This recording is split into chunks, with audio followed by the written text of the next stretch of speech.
월요일부터 금요일까지 저희 지방 목회자 부부 수양회를 다녀왔습니다. 말레이시아, 동말레이시아 보르네오 섬 북쪽에 있는 코타키나발루라는 곳을 다녀왔습니다. 정말 천혜의 자연 경관, 너무 아름답고 그 모든 것이 풍요롭게 보이는 그곳에서 친교를 나누고 또 쉼을 누리면서 행복한 시간을 보내고 왔습니다. 그런데 아쉬운 것이 딱 한 가지 있었습니다. 다 좋았는데 사람들도 좋았고 자연도 좋았고 뭐 먹고 마시는 그 공기조차도 너무 좋았는데, 보이는 모든 것이 다 좋았는데 딱 한 가지 아쉬운 게 있었어요. 뭐였을까요? 제가 사진을 잘 못 찍는 거였어요. 그 좋은, 그 아름다운 모습들을 찍었는데 그 마음처럼 내가 생각했던 것처럼 안 찍히는 것 있죠. 정말 멋있는 것을, 사모님 모습도 정말 이쁘게 딱 찍고 싶었는데 찍어놓고 보면은 키가 작게 나온다거나 뭐 이렇게 이상하게 나오는 거예요. 다시 보면 볼수록 사진들이 어딘가 어색하기도 하고 부족하기도 하고 마음에 들지 않는 그런 사진들이 찍히는 거예요.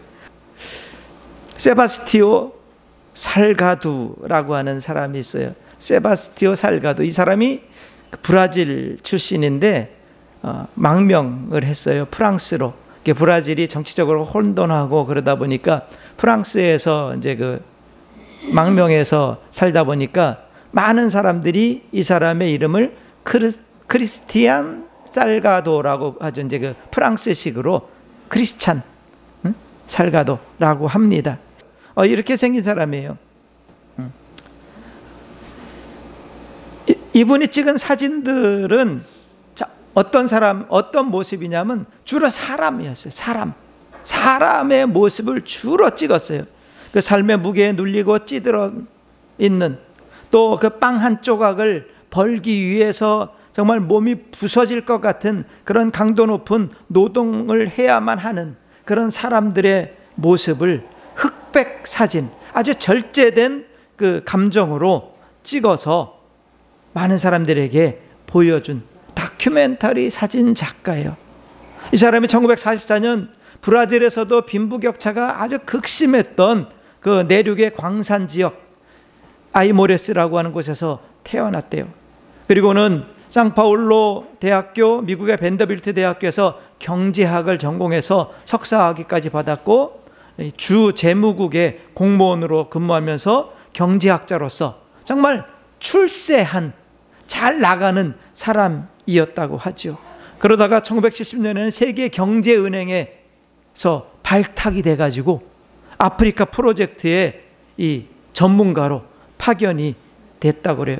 르완다를 갔는데, 르완다에 가보니까 그 자연, 그 초원과 이 모습들이 너무나 눈에 들어와서 부인 카메라를 빌려갖고 아프리카 르완다의 사진을 찍었대요. 그런데 그 카메라 필름들을 가지고 와서 현상을 해보니까 본인이 찍은 그 모습 가운데 본인은 못 봤던 것들이 찍혀 있더라는 것이죠. 어떤 것이요? 자기는 아프리카의 그 눈에 보이는 환경을 찍었는데 나중에 사진을 현상해 보니까 아프리카에 사람들이 찍혀 있는 거예요. 어떤 사람들이요? 굶주리고 억압받고 착취당하고 살해당하는 이런 사람들이 찍혀 있는 거예요. 어떤 아버지가 아기를 안고 있는 모습이 찍혀 있는데 아기가 이미 죽어 있는, 굶주리고 병에 걸려서 죽어 있는 아기를 안고 병원을 찾아서 몇백 리를 걸어온 아버지의 모습이 찍혀 있는 거예요. 이 사진들을 보면서 이 살가두가 내가 경제학자로서 아프리카의 그 현상들을 보고서로 다 몇 자 써서 유엔에 보고하는 것보다 전 세계 많은 사람들이 내가 못 봤었지만 이 사진 속에 찍혀 있는 아프리카의 진짜 모습을 보게 했으면 좋겠다. 그래서 경제학자의 펜을 내려놓고 이 사람이 카메라를 들게 됐다고 하죠. 살가두가 그렇게 찍기 시작한 것은 사람이었죠. 사람. 그것도 대부분 적나라한 사람들의 본성을 찍기 시작했습니다. 탐욕에 일그러진 그 재벌, 그리고 그 정치가들, 군인들, 또 그들에 의해서 억압받는 사람들, 그들에 의해서 일어난 그 전쟁, 그리고 그 전쟁 때문에 이리저리 쫓겨다니고 내몰리고 죽어가고 가난에 기아에 굶주리는 사람들, 뭐 이런 사진들을 찍었다고 그래요. 이 브라질에 이게 뭐 같아요? 개미떼 찍은 것 같지 않습니까? 개미떼 같지 않아요? 이 언덕 높이가 사실은 저게 거의 뭐 100m 이렇게 되는 언덕이에요. 밑에 이게 다 점으로 찍은 것이 다 사람이에요. 뭐 하는 것 같습니까? 이게 브라질에 있는 세라페라다 금광이래요. 밑에가 이게 이제 그 평지였는데 사람들이 파낸 거예요. 흙을 다.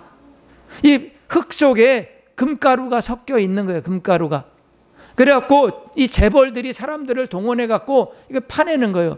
파내면은 사람들이 저 밑에서 흙을 자루에다 담아갖고 금가루가 섞여 있는 흙을 담아갖고 어깨에 짊어지고 저기 저 수직절벽을 기어 올라가서 꼭대기 이제 이걸 걸러내가지고 금을 골라내는 그곳으로 운반하는 거예요. 계속. 저기를 올라가는데 보호장구도 아무것도 없어요. 그냥 저 사람들이 입고 있는 옷은 반스 한 장밖에 없어요. 그냥 옷도 없고. 그런데 보호 장비도 없이 이 흙을 지고 기어 올라가고 내려오고 올라가고 하루에도 수십 번을. 이런 모습. 다음 사진도 마찬가지예요. 이렇게 기어 올라가는 거예요. 저 사다리, 그냥 나무 사다리 저거 이렇게 타고서 올라가는 거예요. 다음 사진에 이게 좀 더 가까이서 보면 이게 다 자루 하나씩 다 지고 하얀 점들이 흙자루 지고 있는 거예요. 또 더 가까이서 찍은 것, 이게 끝도 없이 흙을 지고 올라가는 거예요. 흙을. 그 속 안에 금가루가 얼마나 섞여 있는지 모르는 그 흙을 지고 이렇게 올라가죠. 그리고 그 사람들 가까이서 찍어요. 우리가 이 남미라든지 아프리카라든지 동남아 사람들 게으르다고 하죠. 아프리카나 남미 사람들, 게으른 사람들 다리가 저렇게 써요. 게으른 건 부자들이나 게으른 거죠. 가난한 사람들은 하루에 빵 한 조각을 위해서 다리가 저렇게 근육이 생긴, 저렇게 그냥 그 가파른 길을 오르내리니까. 자, 이런 사진. 또 그런가 하면은 저렇게 그냥 보호 장비도 없이 흙을 저렇게 지고 기어 올라가는 거죠. 이런 모습들. 또 이거는 뭐 같아요? 르완다 내전이 일어났을 때 살해당한 사람들 포크레인으로다 그냥 갖다가 그냥 하루에도 몇천 명씩을 저렇게 그냥 포크레인으로 묻는 모습. 또 그런가 하면은 피난민들이 저렇게 그냥 자루 하나씩 짊어지고서 피난 가는 모습들, 콩고로 피난 오는 사람들의 모습, 이런 모습들을 찍었어요.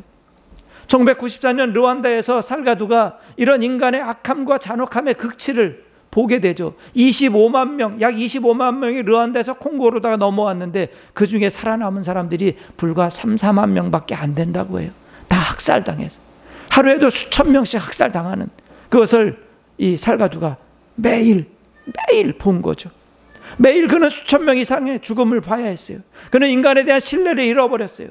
그러다 보니까 몸이 아파오는 거예요. 파리로 가서 의사에게 진료를 받았는데 의사가 살가두에게 이렇게 말했다고 합니다.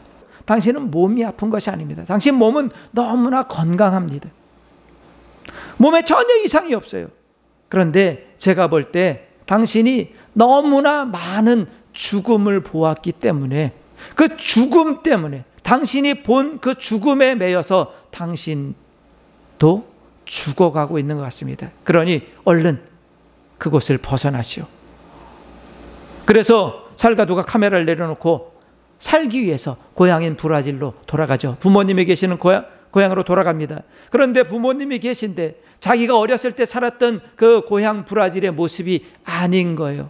아버지가 수천 마리의 가축을 기르던 부자였는데, 큰 목장을 하는 부자였는데 가보니까 가축이 불과 몇 마리밖에 남아있질 않아요. 왜 그러냐고 그랬더니 그 가축들이 누비던 그 열대우림, 그 수많은 나무와 숲과 목초지가 다 시뻘건 황토흙으로 변해 있는 거예요. 왜요? 재벌 기업들이 나무를 다 베어간 거예요. 황무지가 된 거야, 그 열대우림이. 그곳에조차 부모님조차 이젠 할 일이 없어서 고향을 떠나라고 하고 계시는 거였어요. 고향에서조차 소망을 찾을 수 없었죠. 여러분은 지금 어떤 세상에 살고 있습니까? 눈만 뜨면 들려오는 소식들이 어떤 소식들이에요? 비리와 부패, 차별, 혐오, 가진 자들의 횡포와 갑질, 그런가 하면 그 갖지 못하는 사람들, 없는 사람들의 신음과 비명이 난무하잖아요. 천고마비의 계절, 말까지 살찐다는데, 사람은 물론 말까지도 살찌는 풍요로운 계절이라고 하는데, 이 풍요는 불과 몇몇 부자들, 특권층들에게나 어울리고 부익부 빈익빈의 이 수렁이 점점 깊어져 가잖아요.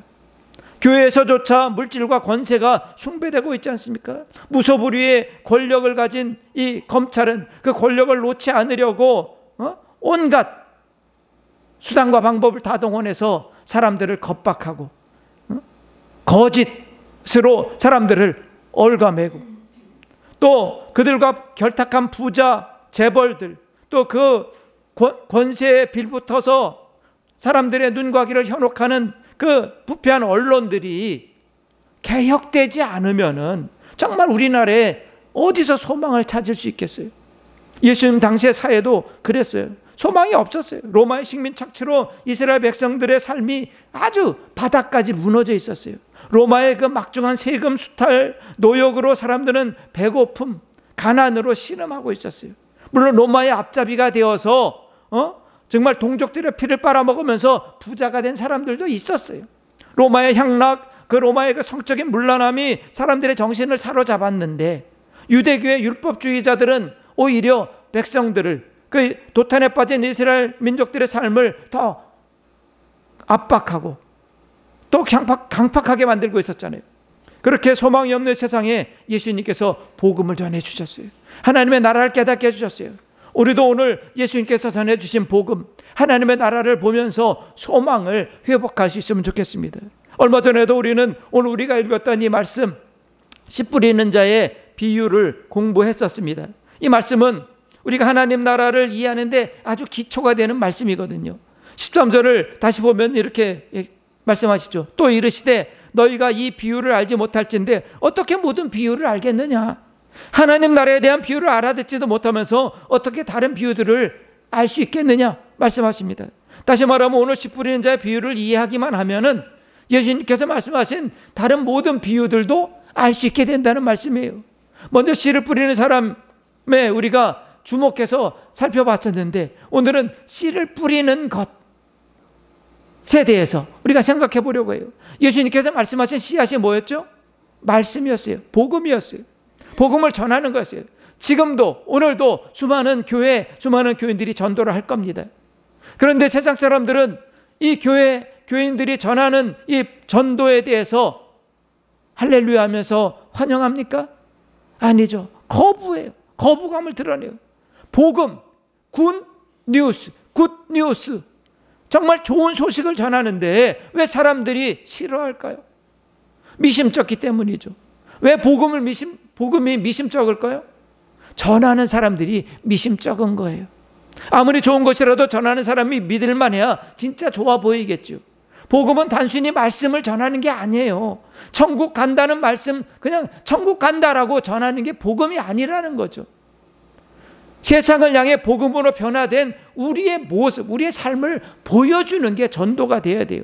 세상에 정말 예수님의 전해진 복음으로 우리가 개종된, 종자 개령이 된 거예요. 하나님의 자녀로 종자 개령이 된 우리의 삶을 세상에 보여주고, 그 개량된 종자, 하나님의 씨앗을 세상에 뿌리는 것이요.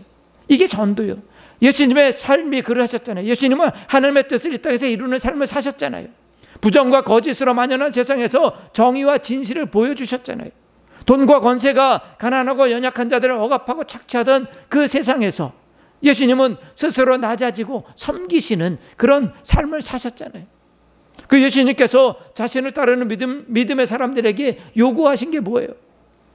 요한복음 12장 24절 우리가 기억하는 말씀입니다. 이런 말씀이죠. 내가 진실로 진실로 너희에게 이르노니 한 알의 밀이 땅에 떨어져 죽지 아니하면 한 알 그대로 있고 죽으면 많은 열매를 맺느니라. 자, 너희가 그 복음의 씨앗이 되라는 거예요. 26절을 이어서 보면요, 사람이 나를 섬기려면 나를 따르라. 나 있는 곳에 나를 섬기는 자도 거기 있으리니 사람이 나를 섬기면 내 아버지께서 그를 귀히 여기시리라. 예수님의 제자로 사는 것은 예수님이 사신 삶을 우리도 나도 살아야 한다는 말씀이에요. 나를 부인하고 십자가를 지는 삶을 살아야 된다는 말씀이에요. 그럼 어떻게 사는 것이 예수님처럼 사는 것일까요? 정말 많은 목사님들이 어제도 그 많은 목사와 목사님들과 교인들이 청와대 앞에 광화문 광장에 모였다고 하죠. 거기서 찬송가를 부르고 목이 쉬어라 소리내어 기도를 했대요. 지나가는 사람들에게 육두문자까지 써가면서 막 정치 구호를 외쳤다고 합니다. 아니,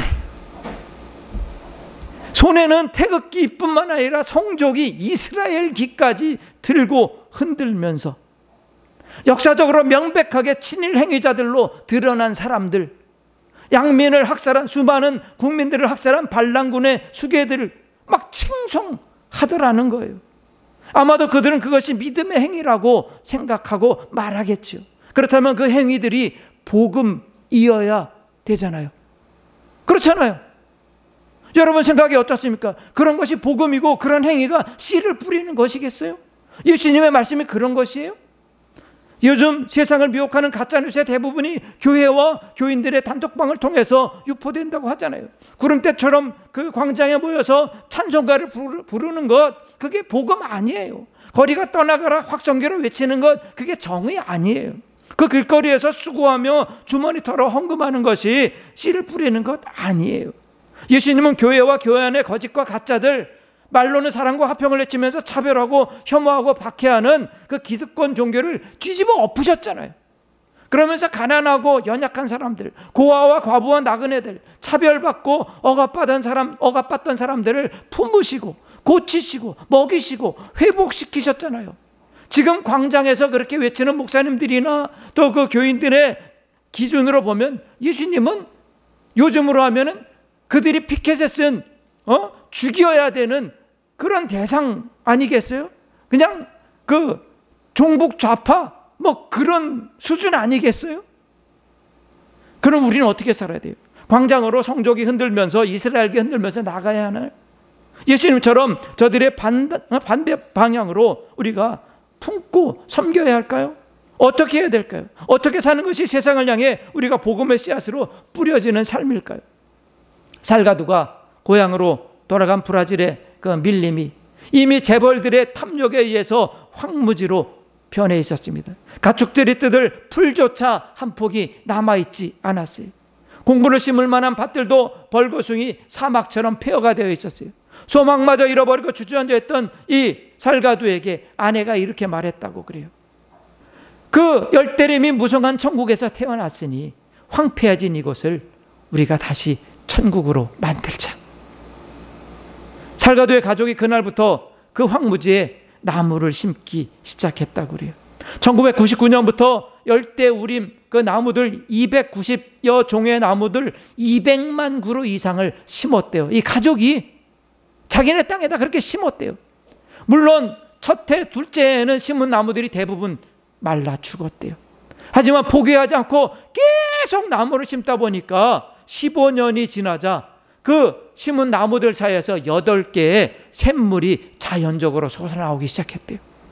그리고는 6종의 멸종위기 개체를 포함해서 172종의 새들이 날아왔대요.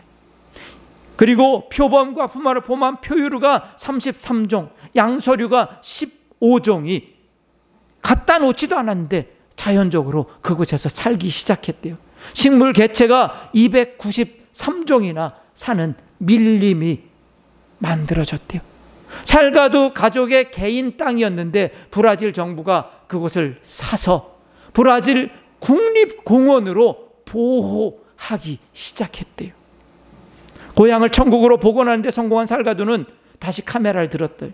이제는 더 이상 죽음과 고통이 아니라 생명과 자연을 찍고 있다고 하죠. 부정과 비리, 탐욕, 정욕, 살인, 억압, 핍박 같은 죽음을 바라보는 것이 아니라 생명과 희망을 바라보면서 그 자연들을 사진으로 담고 있다고 합니다. 그래서 그의 나중 작품 제목이, 그 작품집 제목이 이래요. 뭐죠? 제네시스. 제네시스가 뭐죠? 현대자동차? 제네시스가 뭐예요?